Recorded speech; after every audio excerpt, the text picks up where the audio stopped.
So I made a video not too long ago on why I thought that Future Trunks was the most interesting character in the Dragon Ball franchise. The link to that video will be in the description below if you want to check it out. But in that video, I briefly discussed the Goku Black Arc and how I felt there were some issues with it that I didn't agree with, and I'd like to delve deeper to further explain why.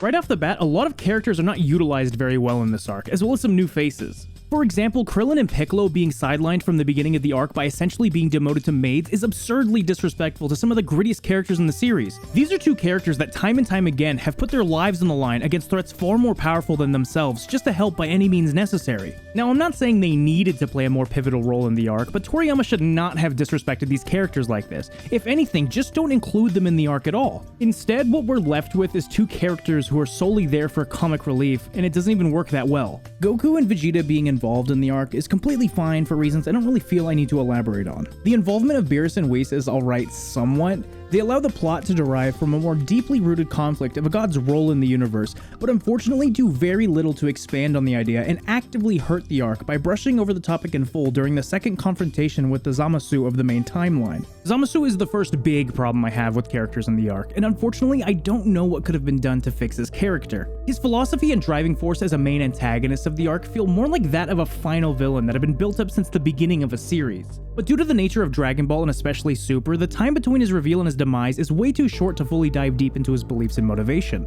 He's a tragic god whose sense of justice has been skewed by his inability to perceive the feelings and emotions of the mortals living in the universe he watches over, creating a philosophical conflict of the duties of God versus the will of man. But due to his lack of screen time and time to develop his character, a lot of the concepts that made his character interesting were scrapped to fit the mold of what a Dragon Ball villain is. A big strong threat whose ambition is to destroy, leaving us with a half-fleshed out villain with hardly any credibility and a whole lot of unanswered questions. Future Trunks and the sidelined characters of the main timeline, however, are a breath of fresh air in the series, and in my opinion, are some of the best parts in the arc. In my video about Future Trunks, I talked about how he embodies a broken man with no choice but to keep fighting, and how you can see the effect this has had on him, making the interactions between this Trunks and the rest of the cast during a time of peace really quite moving. From initial hostility towards Goku and Android 18, to his feelings of unease seeing Gohan living the stereotypical lifestyle of a family man, all these interactions help convey the trauma he's dealing with. Goku Black, on the other hand, sucks. I hate everything about his character. The only reason he exists is to add an aura of mystery to the arc, but he doesn't even do that because 2 episodes later, Zamasu is revealed and Toriyama makes it painstakingly obvious that he's Goku Black in Future Trunks' timeline, leaving us with evil Goku. Oh my god. Mai's alright, I guess, but it doesn't make sense that she's Trunks' age in that timeline because the Pilaf gang used the Dragon Balls to wish for their youth back after the Buu arc. But in Future Trunks' timeline, there hasn't been any Dragon Balls since the androids, so... And Zeno shouldn't even be in the arc, let alone be affected by the split in timelines caused by time travel. It's stupid, it makes no sense, and the whole plot feels cheaper because of it. Moving on to the plot, I don't really want to address power scaling because I don't feel that I'm anywhere near qualified to do so, plus I don't think it's tied too deeply to the narrative. The arc starts out by showing us that Future Trunks' timeline is worse than when the androids were around, and that humanity is on its last leg. Very reminiscent of the Resistance in the Terminator franchise. It even goes so far as to kill off series veteran Bulma and make us believe Mai as well before Trunks finally makes it back to the past. Right off the bat, the arc does a good enough job to grab your attention and make you question what's going on. But once Trunks makes it back to the past of the main timeline, some small issues start to arise. After the situation is explained to the main cast, Goku Black makes an appearance in the main timeline, and it's clearly conveyed that Goku is way stronger than his evil counterpart. Goku Black was taking damage against Goku in Super Saiyan 1, so just kill him.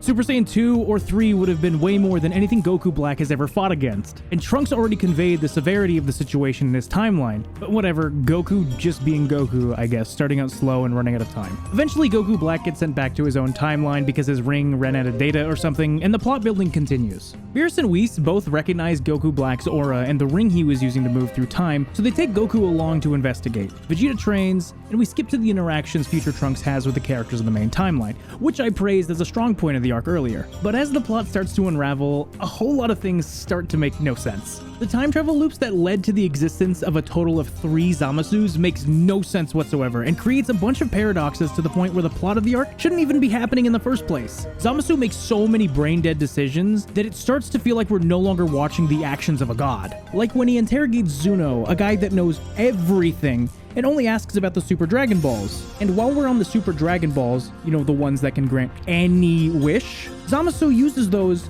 to switch bodies with Goku.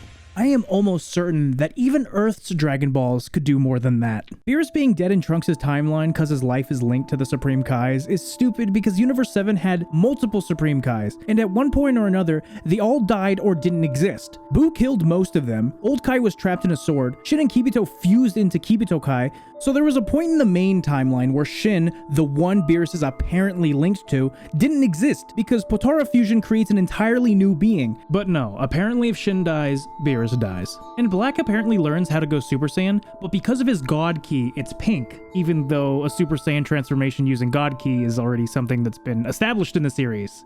And it's blue. Okay, so I guess it's evil God Ki. The plot towards the middle of the arc really starts to tear itself apart, as nothing makes any sense and leaves you more confused than excited for the final confrontation. By this point, one Zamasu is dead, one is immortal, and one is Goku. So we're slowly starting to dwindle down these Zamasus. The arc then establishes that the evil containment wave, or the Mafuba, is the only way for them to stop Zamasu since he's immortal. Which apparently being immortal makes you way stronger than you were before, because this same Zamasu was getting his ass handed to him by Super Saiyan 1 Goku a week earlier, but now he's on par with Super Saiyan Blue. Alright, no more power scaling, So they attempt to use the Mafuba on Zamasu, but it doesn't work, because Goku messed it up.